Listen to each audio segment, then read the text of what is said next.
തിരുവനന്തപുരത്ത് IB ഉദ്യോഗസ്ഥ മേഘ ട്രെയിനിന് മുന്നിൽ ചാടിമരിച്ച സംഭവത്തിൽ ആരോപണ വിധേയനായ സുഹൃത്ത് സുഗാന്ത് സുരേഷ് ഒളിവിൽ.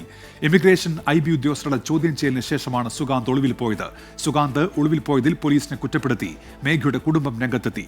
അന്വേഷണത്തിൽ ഒരു വീഴ്ചയും ഉണ്ടാകില്ലെന്ന് മേഘയുടെ വീട് സന്ദർശിച്ച ശേഷം കേന്ദ്രമന്ത്രി സുരേഷ് ഗോപി പറഞ്ഞു.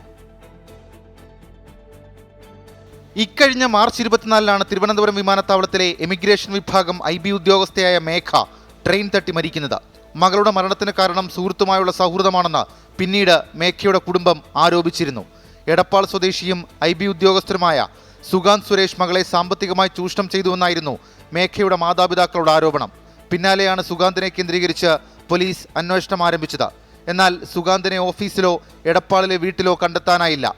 ഫോണിൽ ബന്ധപ്പെടാൻ ശ്രമിച്ചെങ്കിലും സ്വിച്ച്ഡ് ഓഫ് എന്നായിരുന്നു മറുപടി. ഇതോടെ സുഗാന്തിനായി പോലീസ് അന്വേഷണം ഊർജിതമാക്കി. മേഘയുടെ ഫോൺ കോൾ വിവരങ്ങളും പോലീസിന് ലഭിച്ചു. മരണം നടന്ന ദിവസം 4 തവണ മേഘയും സുഗാന്തും തമ്മിൽ ഫോണിൽ ബന്ധപ്പെട്ടു. മരണത്തിന് തൊട്ടു മുൻപ് മേഘയുടെ ഫോണിലേക്ക് വിളിച്ച് സുഗാന്ത് 8 സെക്കൻഡ് സംസാരിച്ചുവെന്നും പോലീസ് കണ്ടെത്തി.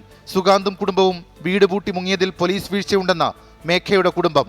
പ്രതിയെ എന്ന് പറയുന്ന നമ്മളിപ്പോൾ പറഞ്ഞിരിക്കുന്ന ആളുടെ നിരീക്ഷണത്തിൽ വെക്കാമായിരുന്നു. പോലീസ് അത് ചെയ്തിട്ടില്ല.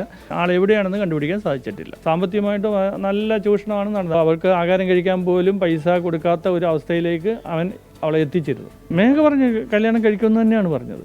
പക്ഷേ വെയിറ്റ് ചെയ്യാൻ പറഞ്ഞിരിക്കുകയാണ്. എനിക്ക് കുറച്ചുകൂടെ സമയം എന്താന്ന് പറഞ്ഞിട്ടാണ് അവൾ പറയുന്നത്. അതിനിടെ IB ആഭ്യന്തര അന്വേഷണ സമിതി സുഗാന്തിന്റെ മൊഴി രേഖപ്പെടുത്തിയെന്ന വിവരവും പുറത്തു വന്നു. മൊഴി രേഖപ്പെടുത്തി വിട്ടയച്ച് സുഗാന്തിനെ വീണ്ടും ബന്ധപ്പെടാൻ ശ്രമിച്ചപ്പോൾ ബന്ധപ്പെടാൻ കഴിഞ്ഞില്ലെന്നും IB ഉദ്യോഗസ്ഥർ പറയുന്നു. അതേസമയം പത്തനംതിട്ടയിലെ വീട്ടിലെത്തി കേന്ദ്രമന്ത്രി സുരേഷ് ഗോപി മേഘയുടെ കുടുംബത്തെ കണ്ടു. 24 തിരുവനന്തപുരം.